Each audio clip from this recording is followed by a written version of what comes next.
આ દુનિયામાં ક્યારે પણ સાચી વસ્તુને પકડી નથી શકાતી. બસ ખોટી વસ્તુ શું છે એ ખોટી વસ્તુને જાણીને છે, ખોટી વસ્તુને છોડી શકાય છે. સિમ્પલ રૂલ છે. આ દુનિયામાં ક્યારે પણ પરફેક્ટ થઈ નથી શકાતું, બસ બહેતરીન થઈ શકાય છે.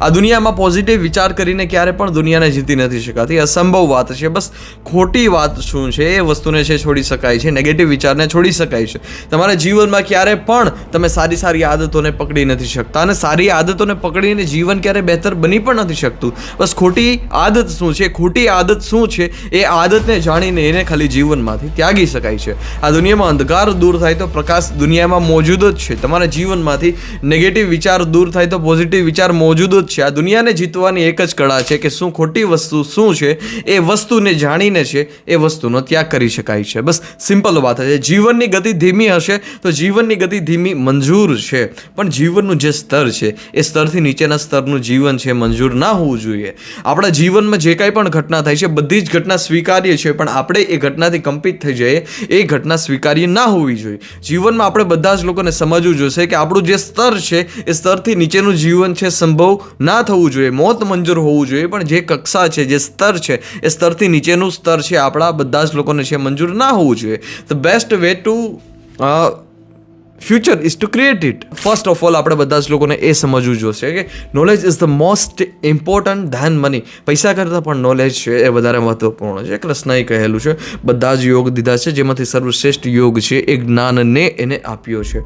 આપણે બધા જ લોકોને સમજવું છે કે જમવાનું એટલું બધું જરૂરી નથી કે જેટલું જ્ઞાન જરૂરી છે. Man is no born for eating and filling his belly. સૌથી વધારે કોઈ આ દેશને બરબાદ કર્યો હોય તો એ છે રિલિજન. રિલિજને આપણા દેશને જેટલો બરબાદ કર્યો છે એટલો ઇતિહાસમાં એક પણ દેશને છે બરબાદ નથી કર્યો. આપણે રિલિજન આપણે બધા જ લોકોને સુકામે પસંદ છે. સુકામે વાળા રિલિજન છે. તહેવારો સુકામે પસંદ છે કેમ કે એ જીવનની બેહોશ અવસ્થામાં રહેવાનો સર્વશ્રેષ્ઠ માર્ગ છે. આપણે બધા જ લોકોને રિલિજન છે એક વાસ્તવિકતાથી દૂર રાખીને ખોખલી ખુશી આપને આપી શકે છે, પરંતુ જીવનમાંથી ક્યારેય મુક્તિ આપી નથી શકતો. જીવનમાંથી ક્યારેય જ્ઞાનને છે સર્વોચ્ચતમ આપી નથી શકતો તો જ્યારે જીવનમાં રિલિજન આવે છે. પરંતુ કોઈ પણ વાતને સ્વીકારવાના બે મુદ્દા હોઈ શકે. એમાંથી જીવનની નીચલામાં નીચલી જે સ્તરની સ્થિતિ હોઈ શકતી હતી અત્યારે એ બની ગઈ છે. અત્યારે એક નવો રિલિજન આવી છે, નવી એક પ્રથા આવી છે કે કોઈ પણ વાસ્તવિકનો તહેવાર હોય, એ પછી રક્ષાબંધન હોય તોય ભલે, એ પછી દિવાળી હોય તોય ભલે, અને કોઈ પ્રસંગ હોય તોય ભલે, એક બ્યુટી પાર્લર અને મહેંદીનો છે સૌથી મોટો ક્રેઝ ચાલ્યું છે. શું કામે? આપણે બધા જ લોકોએ દેહને સૌથી વધારે મહત્વ દીધું છે. પછી કોલકાતાવાળી ઘટના છે ઘર ઘર પર થશે, ઘર ઘર પર થશે. તમને ખબર ભલે ના હોય પણ ઘર ઘર પર આ ઘટના થશે, અને લખી લો મારી વાતને. થશે જ કેમ કે આપણે બધા જ લોકો જ્ઞાનને સૌથી વધારે મહત્વ નથી દીધું. આપણે બધા જ લોકો દેહને સૌથી વધારે મહત્વ દઈએ છીએ. કોઈ પણ સામાન્ય માણસ હોય, સામાન્ય માણસનો સૌથી ફેવરેટ શબ્દ કયો? મારી પાસે સમય નથી. હકીકતમાં એને પણ ખબર નથી કે એનો જે કંઈ પણ સમય છે એ કઈ જગ્યા ઉપર ઇન્વેસ્ટ થાય છે. આપણે બધા જ લોકોને સમજવું જોઈએ કે જે કંઈ પણ 5 થી 7 કલાક છે એ કોઈ પણ કોસ્મેટિક પ્રોડક્ટ્સમાં, કોઈ પણ બ્યુટી પાર્લરમાં અને કોઈ પણ મહેંદીમાં જે ઇન્વેસ્ટ થઈ શકતા હતા એ જ સમય છે એ કોઈ પણ સ્પોર્ટ્સની જગ્યા પર, કોઈ પણ મેડિટેશનની જગ્યા પર ઇન્વેસ્ટ પણ થઈ શકતા હતા. કોઈ પણ બુક વાંચીને પણ એ સમયનો સદુપયોગ થઈ શકતો હતો.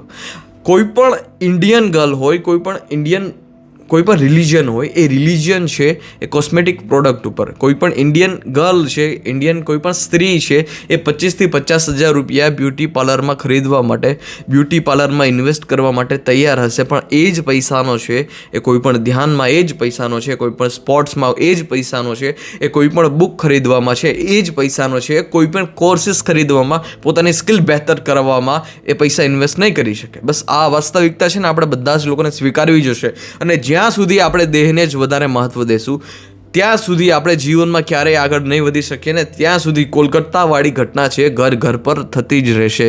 અને રોકવાનો કોઈ ઉપાય જ નથી. બસ એક જ ઉપાય છે કે તમે તમારા જીવનમાં જ્ઞાનને સૌથી વધારે મહત્વ દો. આપણે બધા જ લોકોએ કોસ્મેટિક ઇન્ડસ્ટ્રીને એટલું મોટું મહત્વ દઈ દીધું છે કે જેટલી કોસ્મેટિક ઇન્ડસ્ટ્રી મોટી છે એટલું સ્પોર્ટ્સનું બજેટ પણ નથી.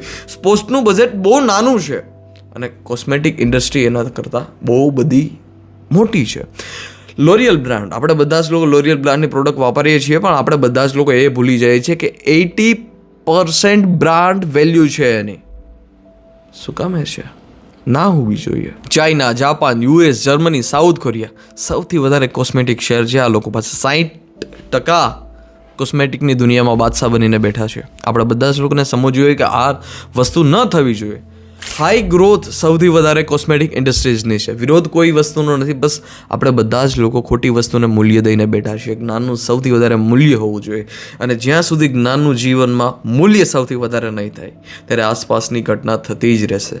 જ્યાં સુધી આપણે બધા જ લોકો રિલિજનમાં, નીતિ નિયમમાં, સિદ્ધાંતમાં ને આ કરવું ને આ સમય પર કરવું ને એસ્ટ્રોને પૂછવું ને અને આ વ્યક્તિને પૂછવું ને આ વીંટી પહેરવીને આ વીંટી ના પહેરવીને આવી બધી તુચ્છ વાતોમાં છે પડ્યા રહેશું, ત્યાં સુધી આપણો વિકાસ છે સંભવ નથી. ઇલોન મસ્ક સ્પેસ સુધી પહોંચી ગયો છે અને આપણે બધા જ લોકો હજી મુહૂર્ત જોઈને તો બધા રાખડી બંધાવીએ છીએ. વાસ્તવિકતાને સ્વીકારવી પડે, એના સિવાય બીજો કંઈ ઉપાય નથી. એટલા બધા બંધનમાં છીએ, એટલી બધી ખોટી માન્યતામાં ફસાઈ ગયેલા છે કે માન્યતામાંથી નીકળવું બહુ વધારે જરૂરી છે. બાકી માન્યતા જ છે આપણા બધા જ લોકોનો નાશ બની જશે. બહુ દુઃખ સાથે કહેવું પડે છે કે ભારતના લોકોએ ખોટી વસ્તુને છે બહુ વધારે મૂલ્ય દઈ દીધું છે ને એ જ આપણી બરબાદીનું કારણ છે. ભારતને ઓલિમ્પિકમાં કોઈ રસ નથી. ઓલિમ્પિકની કોઈને વાત કરો, મેં રિસેન્ટમાં કરેલી છે મારે આસપાસના લોકો સાથે, દેશનું જે થવું એ થાય, અમારે શું પડી છે આવે કે ન આવે. આ સિમ્પલ શબ્દ છે બધા જ લોકોના, આ ના હોવા જોઈએ. સામાન્ય માણસ બરબાદીનું કારણ ના બનવું જોઈએ. બસ મારું કહેવું એટલું જ છે. મળતા રહીએ આવા વિડીયો સાથે. ધન્યવાદ. જય હિન્દ. વંદે માતરમ.